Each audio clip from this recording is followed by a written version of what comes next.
dardaarankani waxa uu sheegayaa wixii qofka mu'minka qawiga ka dhigi lahaa maxaa qofka mu'minka xoog u yeelaya wuxuu nabigu yidhi kow ixris calaa maa yanfacuk waxaad ku dadaashaa oo ilaalisaa waxa ku anfacaya nolosha aynu joogno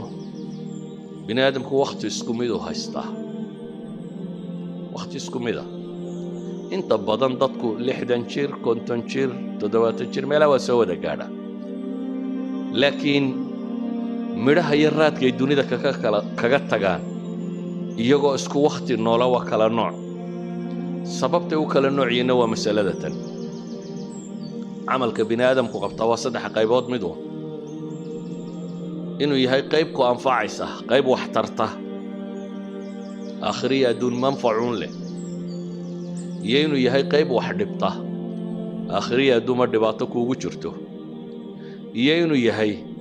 qayb aan manfac iyo madarro toona lahayn laba inaad ka tagtaa markaa la rabaa midna qaadatid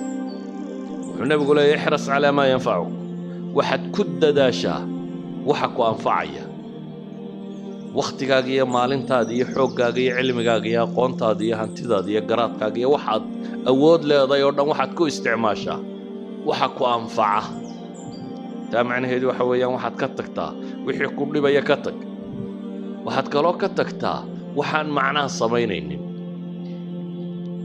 dadka in badanoo ka midi waxaabay dhib ku ah wakhtigoodaba marka waxay raadinayaan waxay ku dilaan waxay ku madadaashaan madadaaladu waa wuxuu rabo qofku inuu wakhtigiisa ku baabi'iyo xooggiisa iyo xoolihiisa iyo caqligiisa ku baabi'iyo aan adduunkana manfac ku lahayn aakhirana manfac ku lahayn qofna isagu wixii dhibayay baabuu wakhtigiisii ku bixiyey wax xaaraan oo aan diin ahaan ku bannaanayn oo caqiid ahaan bannaanayn ayuu ku bixiyey nabigu calayhi salaatu wasalaam markaa wuxuuna leeyahay ixris calaa maa yanfacuk ku dadaal waxa ku anfacaya bitacbiiri ahli alcasri waa waxay yidhahdaan kun muntijan aw kun iijaabiyan qof wax soo saar le ahaw qof wax tara ahaw qof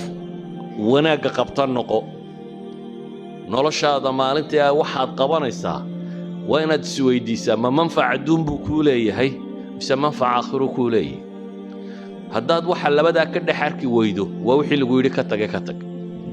haddaad manfac adduun ka weydo ama manfac aakhiro ka weydo waxtar ma leh sheekada ugu badan ee Soomaalidu ka sheekaysaa waxtar ma leh siyaasadda iyo qabiilka iyo reeraha iyo waxa laga sheekayo oo dhan waxtar ma leh kubadda iyo ciyaaraha iyo waxa la daawado oo dhan waxtar ma leh wararkan habeen iyo maalinba la dhageysanaya la wado intooda badan waxtar ma leh wax badan aan waxtar lahayn baa dadku waqtigiisa ku qaado nabiguna wuxuu tilmaamayaa min husni islaami almar'i tarkuhu ma la yacni qofka muslimka islaamnimadiisa wanaageeda waxa ka mid ah isagoo ka taga waxaan macna u samaynayn tarkuhu ma la yacni waxaan isaga khusaynin waxaan ku khusaynin waxna ku taraynin maanta dad ka waranto laba gaalo meel isku dilay kii la dilay adiga waxa ku tari maaya warkooda iyo akhbaartooda waxa ku tari mayso akhbaarta siyaasiga dadka sheekeeya inteeda ugu badan waxa ku tari mayso waxyaabahan ka sokeeya iyaguna ciyaarahan iyo madadaadadan iyo WhatsApp-kan iyo Snapchat-kan iyo waxa la wado dhamay aktharuhum waxbaabay dhibaan aakhiriya dunba inta aan aakhiriya adduun manfac ku lahaynina aan wax dhibinina وإننا الدنيا آخرتنا منفع كل هين مركا وحي عن منفع كتشرين مدى الدنيا مدى آخره وإن تكون حسابتا أنت إن هذا وقت جاي حولها جاي حوق جاي عقل جاي إن هتجلينين سيدا وجد بنبي وحين ليه احرص على ما ينفعك وحيكو أنفع يكو ددال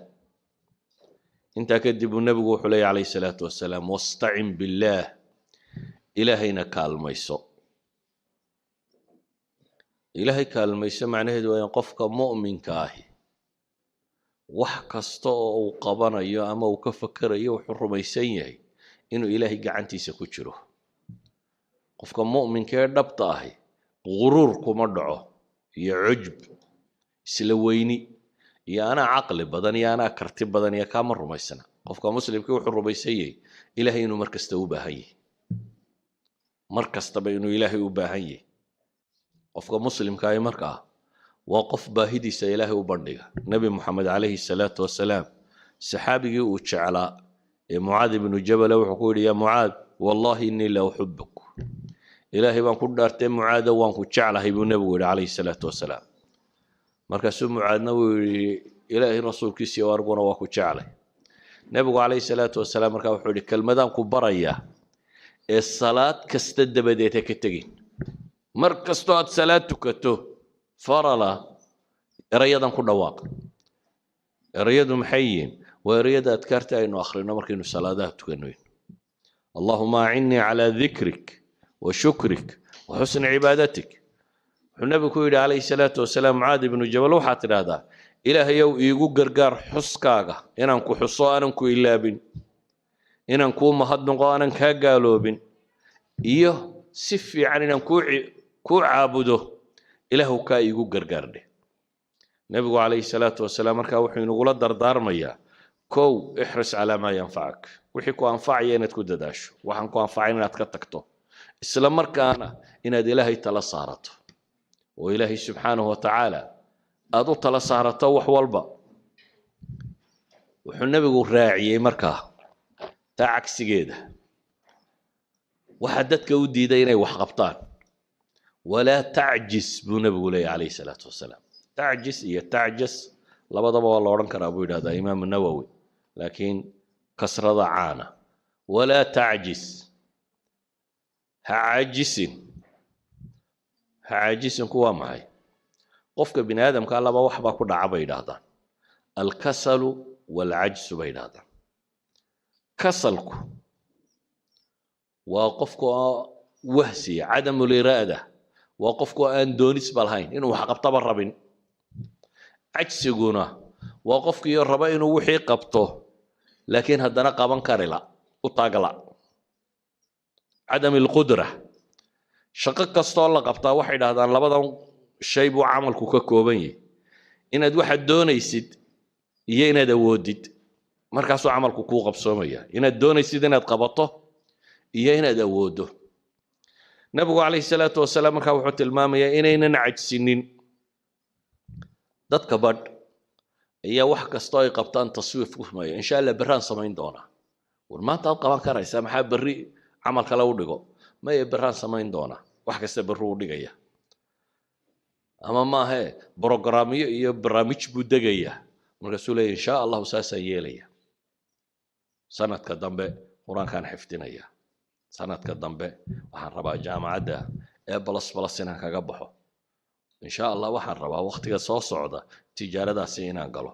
waxaan rabaa kutubtaa inaan dhigto waxaan rabaa cibaadadaa inaan sameeyo laakiin afku ka leeyahay waa barnaamij afka ah camal ma gaadhayo isuma bedelayo maxay wax camal isuma bedelayo in wax la bilaangareeyaa ma xuma laakiin waxaad bilaangaraynaysaa waa inuu yahay waxaad awooddo qaban karaysa marka koowaad shay fii maqduurik waa inuu yahay waa inaad qof riyoonaya noqon marka labaadna waa inaad fulisaa fulintu dadka badh baa fulanima haysaa armaa dadku kula yaabaa armaa si xun lagu eegaa armaa shaki unbaaba iskaga soo ururaya dadka badh oo wixii uu qaban lahaa u diidaya armaa lagu yidhaahdaa waxaan wuu istusaya waxaan kan buu samaynaya bale nebigu calayhi salaatu wasalaam saxaabigii u shaqayn jiray anas ibnu maalik ahaa ayaa wuxuu leeyahay anuu nebiga u shaqaynaya wuxuun baan maqlaa isagoo ku celcelinayoo leh allahuma innii acuudu bika min alhami waalxasan waalcajsi waalkasal waalbukhli waaljubn wadalaci addayni waghalabati alrijaal isagoo ku celcelinayoo leh ilaahu waxaan kaa magan galay warwarka iyo walbahaarka iyo tiiraanyada iyo murugada hamigu waa waxa soo socda uu qofku ka warwaro mustaqbalka oo la madoobaada oo dabeetana qofku warwaro xusniguna waa wixii ka tagay qofka oo tiiraanyo iyo murugo ku reeba idan waa laba warwar ama laba walbahaar laakiin waxay ku salaysan yihiin midna waa wixii tagay midna waa waxa soo socda nabigu calayhi salaatu wasalaam labadaba ilaahay buu ka magan galay wuxuu kaloo ilaahay ka magan galay alcajsu walkasal waa labadan xanuun aynu hadda sheegaynay qofku inuu cadami alqudra inuu wax awoodi waayo ama in doonistuba ka dhibato sida awgeed buu nabigu wuxuu ilaahay ka magan galay wahsiga iyo waxtaryarida wuxuu kaloo ilaahay ka magan galay bukhliga iyo jubnigu waa baqaha waa qofku markuu wahsado dee wixii uu ka baqaya dabeetana si aad u sugaysa walaadee baraad qaban inaad u leedahay ayay iswada fuulaysa hadhowna waxay gaadhaysaa shaqadii waxaanad qaban karinba bukhliguna waa wixii oo anfacaagii oo aan dadka gaadhaynin wadalaci dayni waghalabati rijaal waxa uu nabigu sheegayna waxa ka ratibma daynta oo kaa xoog badata iyo bini aadamka oo kaa xoog bata xadiidkani waxa uu tilmaamayaa markaynu soo duuduubno qofka muslimka inuu qof active ah qof nashiita qof firfircoon qof raba inuu wax qabto qof camal adduunyo mid aakhira mid un ku foogan qof aan noloshiisu khasaare noqonin ama waqtigiisu khasaare ahayn ayuu nabigu calayhi salaatu wasalaam tilmaamaya